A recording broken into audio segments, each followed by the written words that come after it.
Gente, vamos destruir a infância de uns nerdola de 45 anos? Vamos, porque é divertido.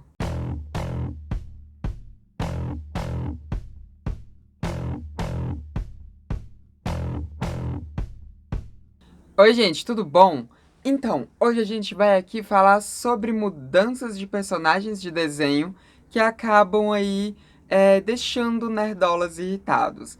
A gente vai falar sobre esse fenômeno de deixar desenhos ou personagens de histórias em quadrinhos mais inclusivos, né? A gente vai falar sobre isso porque aconteceu algo com a Velma. E sim, eu sei, eu estou aqui vestida de Daphne. A Daphne Blake, ela não sofreu nenhuma grande alteração nesses tempos, né, de aparência física, mas era o que eu tinha que pudesse fazer mais um cospobre do Scooby-Doo, era a Daphne, né, até porque ruiva, e tal, e eu já tinha um vestido e a franja, então...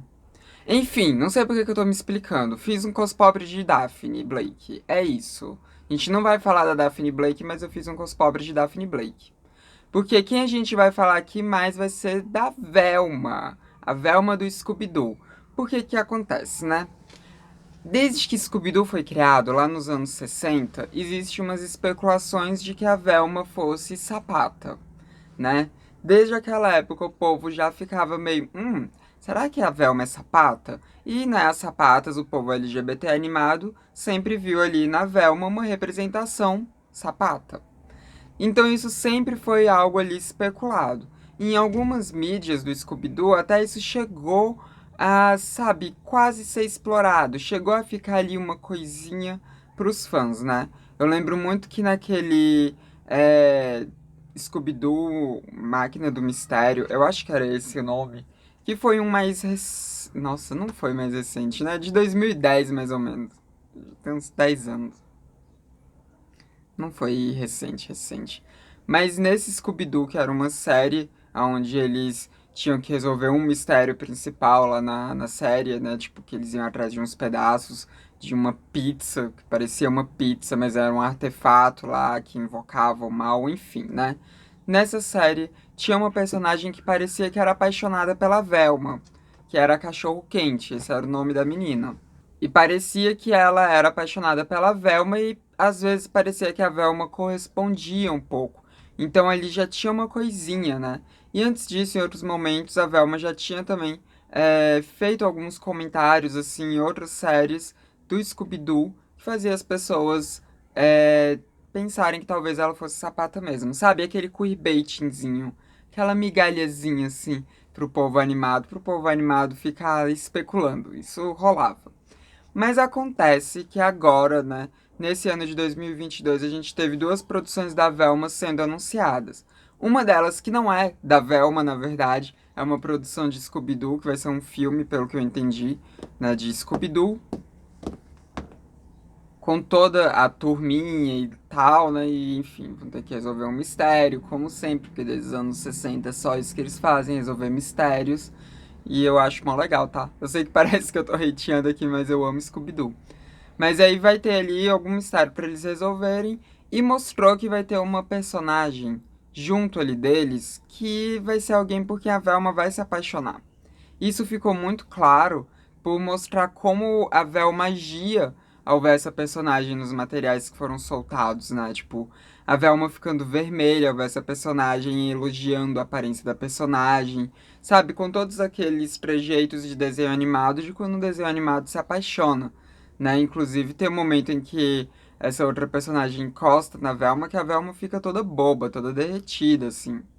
Então, né, foi ali uma indicação muito clara de que a Velma vai sim ser sapata, e depois confirmaram que sim, que ela vai ser sapata, né? Tanto que saiu aí na Google durante um dia, e se você pesquisasse Velma no Google, ele mostrava as coisas ali dessas produções da Velma e ficava caindo ali um monte de bandeirinha LGBT e bandeirinha lésbica, né? Ficava caindo ali essas bandeirinhas e foi assim uma homenagem, né, da Google pra Velma que tinha saído do armário. Também pra irritar os nerdola chato, que eles se irritaram. Muito, muito mesmo. E a outra produção da Velma, né, que saiu, que essa sim é focada só na Velma, que vai ser uma série animada da Velma pra HBO, pra HBO Max, é uma série onde a Velma não é branca, né? Porque desde os anos 60 a gente tem visto que a Velma sendo branca. Aí agora, nessa produção, a Velma vai ser uma mina sul-asiática. Não sei qual país, mas é uma mina sul-asiática. E assim, gente, tenho que dizer, ficou bem linda, viu? Eu vi, assim, a arte ficou bem linda, depois eu assisti o trailer, ficou bem bonita, assim, a Velma no trailer, e tô curiosa, eu quero ver. Eu quero ver essas duas produções. Mas aí, né, essas duas coisas fizeram os nerdola o quê? Se rasgarem, assim, né, tipo, se matarem, ficarem revoltados, porque aonde já se viu uma Velma lésbica e aonde já se viu uma Velma que não fosse branca? Eles ficaram putos, putos, putos, putos. Eu tenho que dizer que eu fiquei impressionada porque, gente, Scooby-Doo é uma série muito grande, é uma franquia muito grande que tem muitos fãs, mas eu não achei que fosse fã o suficiente para eles fazerem um movimento de reclamação, um movimento de chorar mesmo na internet tão grande quanto aconteceu. Porque a coisa foi grande. Nos portais, assim, que falavam sobre a Velma, principalmente os que falavam sobre a Velma ser lésbica, nossa, o povo tava se matando ali. E eu fiquei assim, tipo, gente, Scooby-Doo tem tanto fã assim ainda hoje. Eu fiquei impressionada. Mas tenho que dizer, né, que é uma franquia que eu gosto bastante, então tá ok, né? Tá até pra entender. Mas um ponto é que essa não é a primeira vez que mudam coisas em Scooby-Doo. A gente tá falando de uma franquia que existe desde os anos 60. Essa franquia já passou por muitas alterações. A gente já teve aquele Scooby-Doo clássico dos anos 60, né? Que, enfim, era aquela animação mais antiga, né? Bem ao estilo antigo de Hanna-Barbera mesmo, aquele Scooby-Doo é de Hanna-Barbera. A gente já teve a introdução de Scooby-Loo, que foi um saco, ninguém gostou dele, ele tava lá. A gente já teve o pequeno Scooby-Doo, né, que passava quando a gente era criança, inclusive, né, no início dos anos 2000 passava muito, e acho que é dos anos 90, o pequeno Scooby-Doo, que era mostrando todos os personagens de Scooby-Doo criança, inclusive o Scooby-Doo criança, né, então a gente já teve essa mudança também. A gente já teve o que há de novo Scooby-Doo, que inclusive era um Scooby-Doo que a roupa dele estava um pouco diferente, né, que era um Scooby-Doo que era tido como mais moderno ali no início dos anos 2000 e que a música de abertura era do Simple Plan, que é uma banda emo, então a gente já teve também Scooby-Doo mais emo. A gente já teve mudanças nos filmezinhos de Scooby-Doo também. A gente já teve aquela animação em 3D do Scooby-Doo, né? Tipo, a gente já teve muita mudança de Scooby-Doo. A gente já teve até dois filmes em live action do Scooby-Doo feitos pelo James Gunn. E teve também teve também aqueles outros filmes em live action do Scooby-Doo que foram pra cartoon e que, enfim, né, não ficaram tão legais. Então, o ponto é que já teve muita mudança de Scooby-Doo. Já teve até filme que era focado só na Velma e na Daphne. Então, assim, a gente tá falando de uma franquia que existe há muitas décadas e que já passou por muitas mudanças.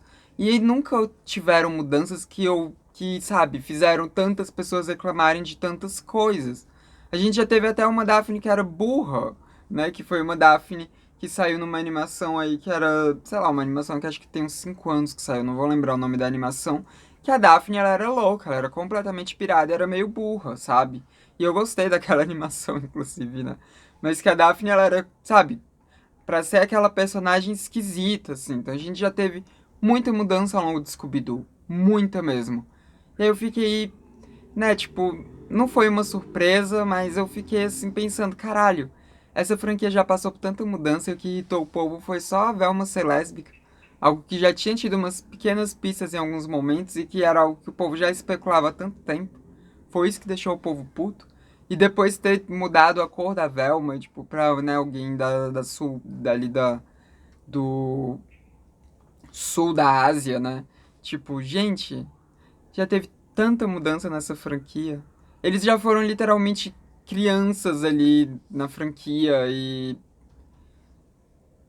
as pessoas não reclamavam, sabe? Tipo, a primeira grande mudança em Scooby-Doo, inclusive, foi a introdução de monstros de verdade, né? Porque antes os monstros eles eram sempre alguém fantasiado de monstro. E aí, em alguns filmes, eles colocaram monstros de verdade ali. E, cara, isso era uma mudança ali na lore de Scooby-Doo. E as pessoas acharam o máximo. Aí agora que tem uma mudança, assim, pequena dessas, o povo reclamou. Inclusive, né, tiveram algumas pessoas que até ficaram surpresas disso ter sido mudado só agora, porque achavam que isso já era canon há muito tempo, da Velma ser lésbica, né? Não dela ser só asiática, mas dela ser lésbica, né? Achavam que isso já era canon há muito tempo e tal. E sei lá, né? Tipo, é incrível o quanto que a infância desses nerds é frágil, porque qualquer mudança faz eles chorarem. Né? A gente tem uma mudança de etnia em Sandman, eles choram porque a Rose Walker não pode ser negra. A gente tem uma mudança de etnia em Anéis do Poder, que colocam alguns elfos negros, aí pronto, não pode, porque onde já se viu o elfo negro, né? E aí eles choram e falam que destruiu a infância deles, porque a infância deles foi vendo o filme do Peter Jackson. Tem um monte de coisa ali que é diferente da obra original do Tolkien. Aí a gente tem Velaryons, né, em House of the Dragon, né, sendo negros, e aí o povo chora, né, e a infância desse povo é destruída. Aí a gente tem o Mariel, que é negra, e o povo chora também, sabe? Tipo, destruíram a infância desse povo com Mariel, com um filme de sereia, sabe? Com um filme, tipo, de uma princesa da Disney feito agora e destruiu a infância desse povo lá dos anos 90. Aí a gente teve também, né, uma das primeiras grandes mudanças, assim, que fez o povo chorar, que foi do Homem de Gelo, né, que o Homem de Gelo, ele se assumiu gay, eu acho que foi lá acho que foi lá pra 2010, mais ou menos, né, que ele se assumiu gay e o povo chorou. E, nossa, foi um choro tão grande nessa época, tão grande, que eu fiquei, assim, impressionada de serem fãs dos X-Men chorando porque tinha mais diversidade. E agora, né, gente, vamos aqui falar sobre a importância dessas mudanças. Eu já falei antes aqui sobre a importância de ter personagens brancas, né, que sempre foram brancas, serem interpretadas por atrizes negras no filme que eu falei da Ariel. Se você não assistiu esse vídeo ainda, você pode ver clicando no card aqui em cima. Eu disse que eu acho que eu falei o filme que eu falei da Ariel, né, gente? O vídeo em que eu falei do filme da Ariel. Olha só, né? Já tô aqui querendo elevar a transmissão para patamares cinematográficos, mas não, ainda não é o caso. Acho que nem vai ser. Mas enfim, lá eu já falei a importância dessa representatividade para pessoas negras, né? Mas vamos aqui falar da importância da representatividade de um modo geral. Porque, gente, essas franquias, né, elas foram criadas há muitos anos atrás. E elas foram criadas sob uma lógica de uma época em que só existiam mesmo pessoas brancas consumindo as coisas, porque existiam apartheid, existiam muitas coisas assim que faziam com que as pessoas negras e pessoas de outras etnias ficassem de fora, né? Ficassem de fora desse consumo de cultura pop. E a cultura pop era feita de pessoas brancas para pessoas brancas. Tinha um outro personagem ali que não era branco, tinha um outro personagem ali que era de alguma etnia diferente, né? Tipo, a gente tinha o Pantera Negra, né, que foi feito pelo Stan Lee, a gente tinha a Tempestade, e era isso, sabe? E era isso. Depois criaram o Luke Cage também e tudo. Então a gente tinha um ou outro personagem pontual. Mas o cerne ainda era todo branco, né?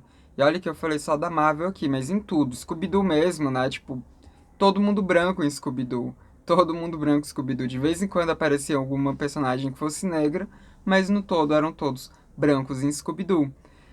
A gente tinha todos esses personagens brancos vivendo histórias em que eram conversadas apenas com pessoas brancas e tudo. Então, as crianças que eram de outras etnias, né? Crianças negras, crianças orientais, crianças indígenas, enfim, essas crianças elas não se viam muito naqueles personagens. Por mais que elas gostassem muito daqueles personagens e brincassem sendo aqueles personagens, não eram personagens que elas olhassem e de fato se viam ali. E esses personagens, essas franquias, né, foram consolidadas e fazem parte da cultura pop e estão aqui até hoje, né? E é muito difícil você falar, ah, só crie algo novo, porque algo novo tem sido criado o tempo inteiro.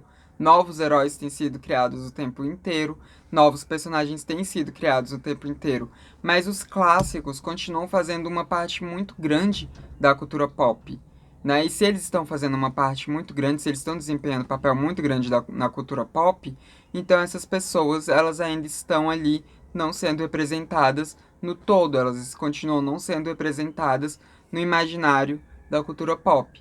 Um exemplo disso foi quando saiu os Vingadores, né? Os Vingadores é uma equipe toda branca e continuou sendo toda branca, mas mudaram ali o chefe deles, o Nick Fury, para ser negro, pegando uma variante dele das HQs que era o Nick Fury negro e colocaram ali ele para ser o Nick Fury do universo cinematográfico da Marvel, do MCU. Por quê? Para dar um pouco mais de representatividade, que aquela equipe era toda branca, né? Porque era uma equipe dos clássicos e a equipe clássica era toda branca. Por mais que a equipe clássica dos Vingadores não fosse aquela, tá? Não era aquela equipe, não. Mas de qualquer forma era uma equipe toda branca. Então, esse tipo de coisa vai acontecendo e vai continuar acontecendo. Porque, como eu disse, a gente tem uma gama de personagens que foram consolidados na cultura, que são personagens brancos. Então a gente precisa sim trazer esses personagens para os nossos tempos atuais, modernizar esses personagens, modernizar essas histórias. E modernizar esses personagens e modernizar essas histórias acaba fazendo também com que a gente tenha uma maior representação cultural, uma maior representação étnica e uma maior representação de sexualidade e de gênero, de identidades de gênero nesses personagens. É um fenômeno que não tem como parar, é um fenômeno que tem que acontecer e é um fenômeno que vende também, né? É um fenômeno que vende também, porque assim essas empresas conseguem manter essas franquias vivas. Porque se manter essas franquias sem fazer nenhuma mudança, essas franquias não vão conversar com as gerações mais atuais e vão acabar morrendo. Isso acontece. Muitas outras franquias morreram já, né? E só tem ali, só existem no imaginário de pessoas mais velhas. Então, ficar renovando essas franquias, ficar mudando etnia de personagens, ficar mudando sexualidade de personagens, também faz com que essas franquias continuem vivas. Também faz com que esse produto continue sendo vivo e faz com que você continue tendo mais acesso a coisas desse universo que você gosta tanto. E se você ficou muito incomodado aí com essas mudanças, é só você consumir o material antigo. Ele ainda tá lá, ele ainda existe, você ainda consegue ter acesso. Então não gosta da Ariel nova? Vai assistir ali o filme da Pequena Sereia dos anos 90 mesmo. Tá na Disney Plus, inclusive. Não gosta da Velma atual, que é lésbica ou bissexual, isso não foi tão confirmado ainda, mas que é LGBT. E não gosta da Velma, que é sua asiática. Tá, vai assistir ali o que é de novo Scooby-Doo. Vai assistir o Scooby-Doo clássico, sabe? Isso daí ainda tá ali. Você ainda pode consumir. Você ainda acha isso pra consumir. Então, é isso. Existem as coisas antigas, né? Com todos aqueles personagens que eram todos brancos, todos héteros, todos cisgênero, ainda tá ali. Você quer continuar consumindo o que é antigo? Vai estar ali pra você. Consome aquilo. Mas não enche o saco das coisas novas, não, tá? Não fica atormentando o povo por gostar das coisas novas, por querer se sentir mais incluso nessas franquias, por querer se sentir mais incluso na cultura pop, porque isso daí que você tá fazendo é só babaquice. É só babaquice, né? E eu tenho que dizer que tô muito curiosa pra ver essas duas produções aí com repaginadas na Velma. Eu quero muito ver, eu acho que eu vou gostar bastante. E é isso, né? E é isso. Viva a diversidade nos desenhos animados, porque assim as crianças vão crescer mais inclusivas, né? Elas vão crescer conhecendo melhor a diversidade e mais inclusivas, né? Vão crescer menos racistas e menos LGBT-fóbicas como a nossa geração cresceu. E é isso, acho que eu falei tudo que eu precisava falar sobre essa questão. Então comenta aí embaixo o que você acha disso. E também não se esquece de deixar aquele like, porque isso ajuda muito a disseminar o conteúdo de transmissão pelo YouTube. Não se esqueça também de se tornar membro do Transmissão, caso você tenha essa possibilidade, porque assim você faz com que o canal continue existindo e faz com que eu consiga ter algum dinheiro aí para sobreviver. Meu chuveiro, inclusive, tá queimado, eu preciso consertar isso, então se torna membro aí para eu poder voltar a tomar banho quente. E também manda um pix para eu poder voltar a tomar banho quente, que eu tô agradecendo por isso. Não se esqueçam também de se inscrever nos canais caso vocês não sejam inscritos ainda. Esse foi mais um vídeo do Transmissão, o canal sem tema. A gente se vê na próxima. Até mais. Ai, faltou um lencinho verde, eu sei. É porque eu não tinha lencinho verde. Então meu cos pobre não ficou completo. Que pena.